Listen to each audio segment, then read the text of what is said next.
જાગનાથ મહાદેવ ભંડારિયા।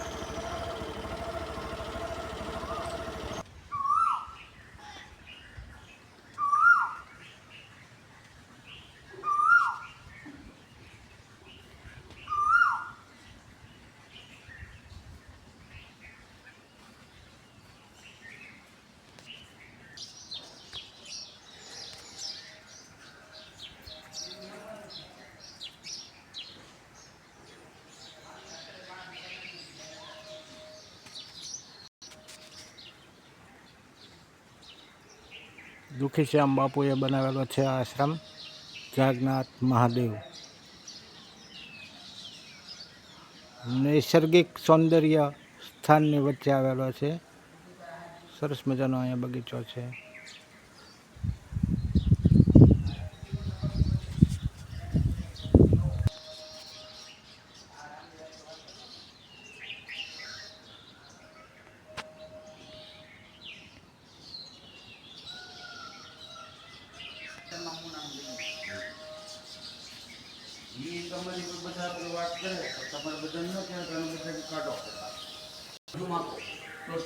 બધું માપો ને બધું હરખું કરો।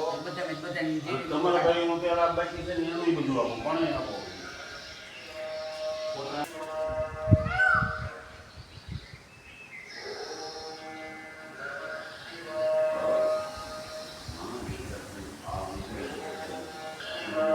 અહીંયા બે શિવલિંગ છે। એક જૂનું જાગનાથનું સ્થાપિત શિવલિંગ છે, એક નવું છે। બહુ જબરદસ્ત આશ્રમ છે।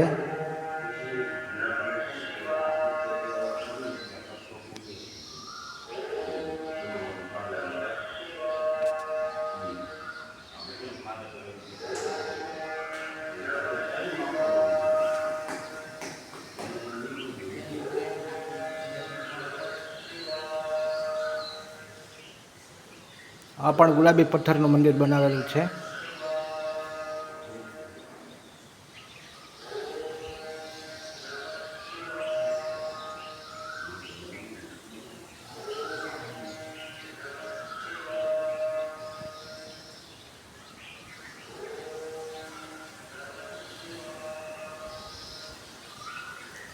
આ આશ્રમની અંદર આવો ત્યારે ખૂબ શાંતિથી રહેવું, શાંતિથી બેસવું અને અહીંયા ખૂબ પરમ શાંતિ મળે છે।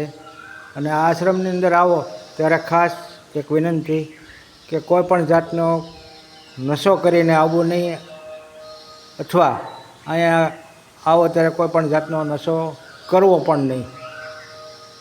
અને અસંખ્ય વૃક્ષો છે, એમનું જતન કરવું પડે અને નુકસાન ન થાય પ્રાણી પક્ષીઓને, એનું ખાસ ધ્યાન રાખવું પડે।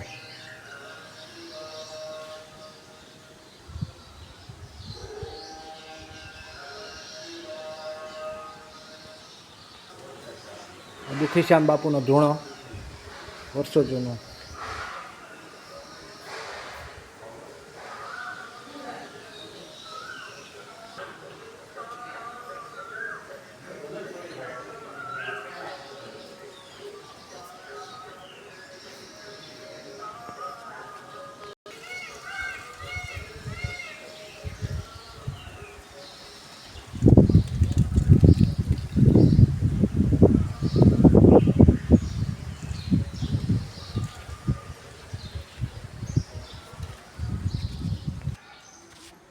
અહીંયા એક સરસ મજાનું ઉમરાનું ઝાડ પણ છે, જે પશુ પક્ષીઓને ખોરાક તરીકે ખૂબ જ ઉપયોગ થાય છે।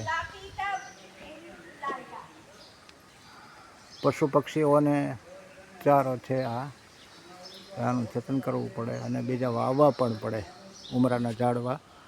તમારા ઘરે પણ એક ઉમરાનું ઝાડવું વાવજો, જેથી પશુ પક્ષીઓને ચારો મળી રહે। અહીંયા એક યજ્ઞશાળા પણ છે, 1992માં સ્થાપિત કરેલી છે। આ ભંડારિયા ગામની અંદર આ આશ્રમ આવેલો છે।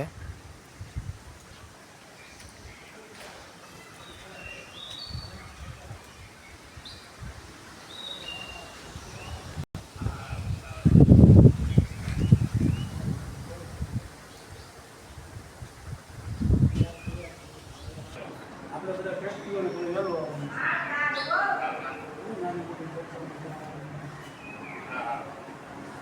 કટ આઉટ છે દુખશ્યામ બાપુનું. બાપુની પરમ પૂજ્ય બાપુશ્રીની કુટીર છે આ.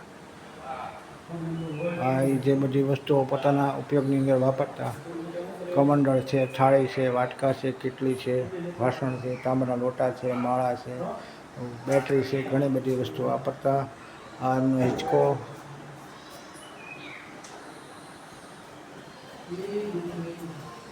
અને બાપુ લખે છે કે લહેર કરો, આનંદ કરો, ભગવાનનું નામ લો, ઈશ્વરનું નામ લો, પ્રકૃતિનું રક્ષણ કરો.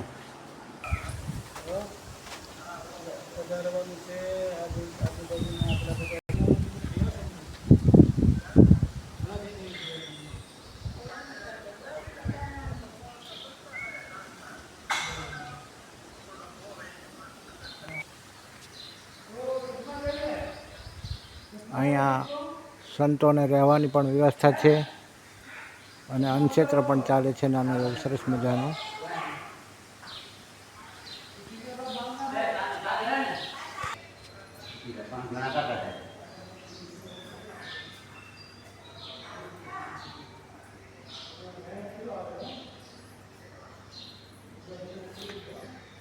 અહીંયા આશ્રમનો આ વિડીયો પૂરો કરું છું.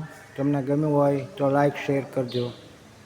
દુખીશ્યામ બાપા આશ્રમ, જાગનાથ મહાદેવ, ભંડારિયાથી 2 કિલોમીટર થાય.